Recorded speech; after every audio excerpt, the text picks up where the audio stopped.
Ibu Bapak, pada video ini kita akan praktik merumuskan tujuan pembelajaran dengan contoh mata pelajaran Bahasa Indonesia di fase A. Kita akan menggunakan alternatif kedua, yaitu mengidentifikasi kata kunci pada capaian pembelajaran atau CP yang berkaitan dengan kompetensi dan lingkup materi. Ibu dan Bapak guru yang mengajar mata pelajaran lain tetap bisa mengikuti karena prinsip dan proses berpikir yang digunakan tetap sama. Pada alternatif 2, tujuan pembelajaran dirumuskan dengan menganalisis kompetensi dan lingkup materi pada CP di setiap elemennya. Jadi, yang pertama dilakukan adalah mengidentifikasi kata kunci pada CP yang berkaitan dengan kompetensi dan lingkup materi. Mari kita praktikkan pada elemen pertama, yaitu menyimak. Pada kalimat ini, kompetensi yang diminta adalah menyimak dengan saksama. Lingkup materinya adalah teks cerita sederhana dan teks deskripsi sederhana. Bentuk penyajian yang diharapkan yaitu teks aural atau teks yang dibacakan, teks visual, dan atau teks audio visual. Penyajian ini memberikan informasi mengenai bentuk asesmen yang dibutuhkan. Pada kalimat selanjutnya, peserta didik diminta untuk merespon perintah atau arahan sederhana. Lingkup materinya adalah mencentang, menggambar, atau melakukan sesuatu. Proses ini dilanjutkan untuk semua kalimat dalam semua elemen.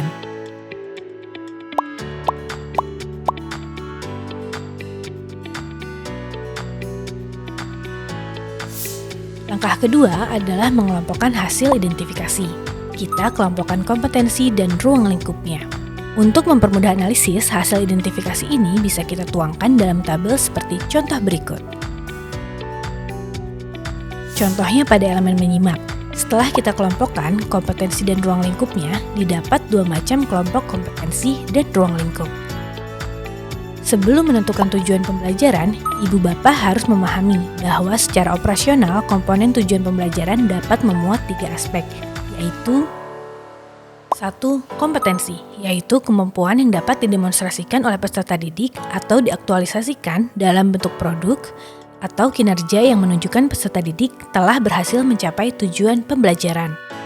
Identifikasi kompetensi menggunakan kata kerja operasional yang dapat diamati. Ini bisa mengacu pada taksonomi Bloom versi revisi Anderson dan Kirkwood, 6 aspek pemahaman Tighe dan Wiggins, serta taksonomi Marzano. 2. Konten, yaitu ilmu pengetahuan inti atau konsep utama yang diperoleh peserta didik melalui pemahaman selama proses pembelajaran di akhir satu unit pembelajaran.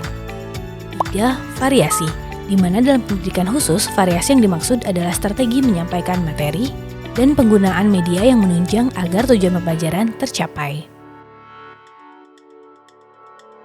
Hal ini dikarenakan pada kurikulum pendidikan khusus, capaian pembelajaran yang dikembangkan oleh pusat kurikulum dirancang untuk peserta didik dengan hambatan intelektual, seperti tunagrahita, tunanetra dengan hambatan intelektual, tunarungu dengan hambatan intelektual, dan ketunaan lain yang disertai dengan hambatan intelektual.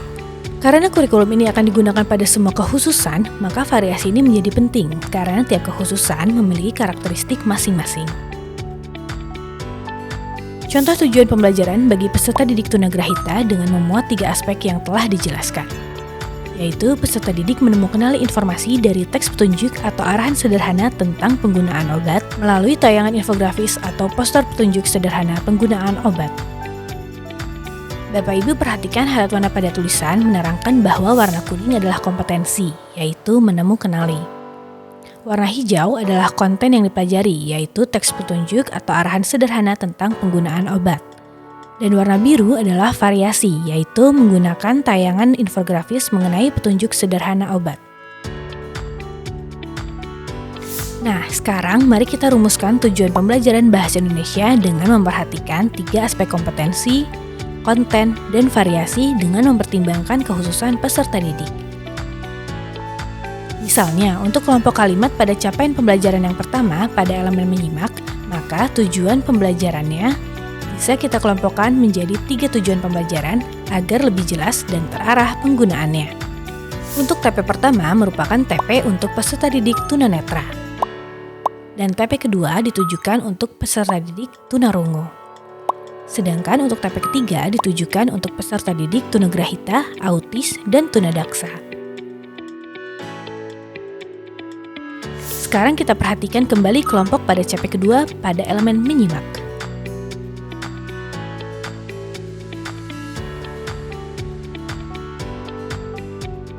Nah, untuk tujuan pembelajarannya, Ibu Bapak juga dapat mengelompokkannya menjadi beberapa TP untuk peserta didik dengan kekhususan yang berbeda-beda, yaitu centang teks sederhana bisa digunakan untuk peserta didik tunagrahita, tunarungu, autis, dan tunadaksa.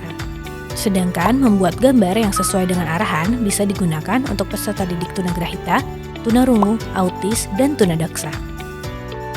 Dan melakukan sesuatu sesuai dengan perintah atau arahan bisa untuk peserta didik tunanetra, tunagrahita, tunarungu, autis, dan tunadaksa. Dengan demikian, kita dapat menarik kesimpulan TP mana saja dari elemen menyimak CP Bahasa Indonesia fase A yang akan kita gunakan dalam kelas sesuai dengan kondisi kekhususan peserta didik. Contohnya, apabila peserta didik di kelas kita adalah tunarungu dengan hambatan intelektual, maka TP Bahasa Indonesia fase A elemen menyimak untuk mereka adalah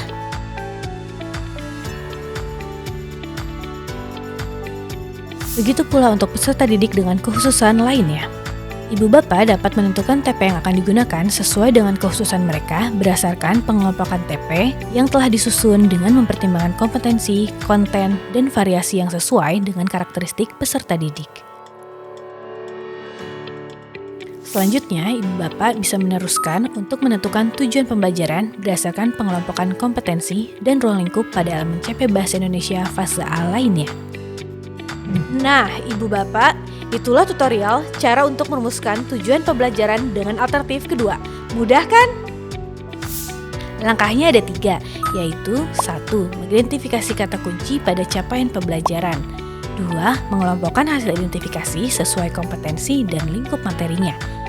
Dan terakhir, merumuskan tujuan pembelajarannya dengan memuat komponen kompetensi, konten, dan variasi sesuai dengan kekhususan peserta didik. Untuk memahami berbagai cara dalam merumuskan tujuan pembelajaran, Ibu dan Bapak dapat melihat referensi yang terdapat dalam panduan pembelajaran dan asesmen. Jangan lupa untuk memperhatikan juga kedalaman ruang lingkup materi dan kompetensi prasyarat saat merumuskan tujuan pembelajaran. Selamat mencoba!